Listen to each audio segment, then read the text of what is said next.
Hi everybody, welcome back. I wanted to do a short video in response to my previous video, which was the new comic book investment strategies.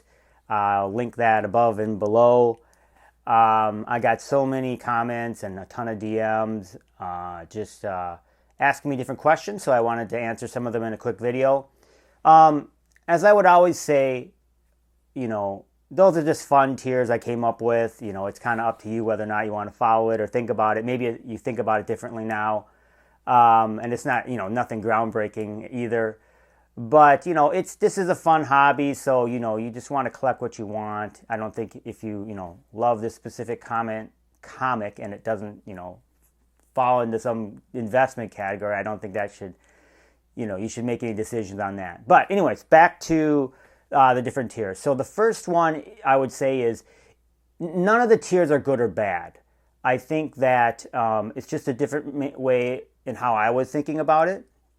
And of course, the best tier for investment would be the super high demand and the low quantity. But anytime things are falling in that range, I think it's something to look at.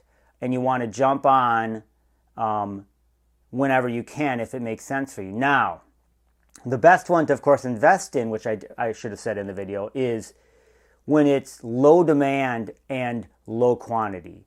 So there's a lot of examples of that, and we can think of examples throughout the years. But one that I have talked a lot about on this channel, and I think I'm not the only guy, is Ms. Marvel, especially some of her first appearance and her first appearance in costume, which would be like Marvel Now .1. I'll put it up on the screen here. Those have relatively low, it's a relatively low print run. I think it's like around less than 40,000 or something like that. And graded, it's also very low. I mean, it's under the 2,000 threshold that I generally look at. And so the demand for her is, people know about her, but I don't think it's as high as it could be. The show is what, of course, would spike that. So now it might be a little bit late to jump on her, but that would be something that you would want to look at, of course, 3 years ago, 4 years ago. That's what we always say, right? So the low demand, low quantity are the ones you could, quote unquote, take a gamble on. And it really is gambling. But I think the key is that people that are reading the comics, loving the comics, you can get a feel for which characters are getting a push from Marvel or any of these independents. I'll talk about independents in a second. And then you can say, okay, I see this, and they're creating this team. Starling is another one that I've talked about. You can feel that's one that's happened in the past, year or two. You can feel she's getting pushed. I would not be surprised if she got her own solo series. So, or from the New Agents of Atlas, you could see, they came out with New Agents of Atlas, and then right away they did solo series for Swordmaster and Arrow.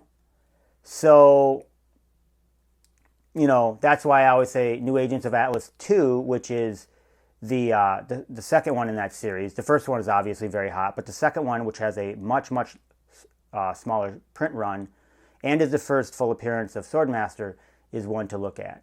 So when looking at those tiers, the one that would be, of course, the one that's a little bit more scary, if you want to use that term, would be the high quantity and high demand. So the example I gave was ASM 300. So high demand because of Venom, high demand because it's an iconic cover, but there's a million of them out there. I can't remember what I said, 20,000 plus graded or something like that, maybe on that one. ASM 300. So it's still obviously a comic that is going to have value, but if there is a dip in the market, because there's a larger quantity, perhaps you would see it fluctuate more. That's what I would say about the ones that have higher quantity.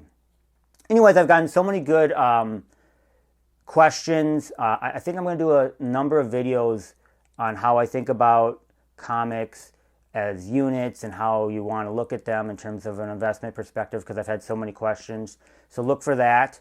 I appreciate the support, and I'll talk to you all soon.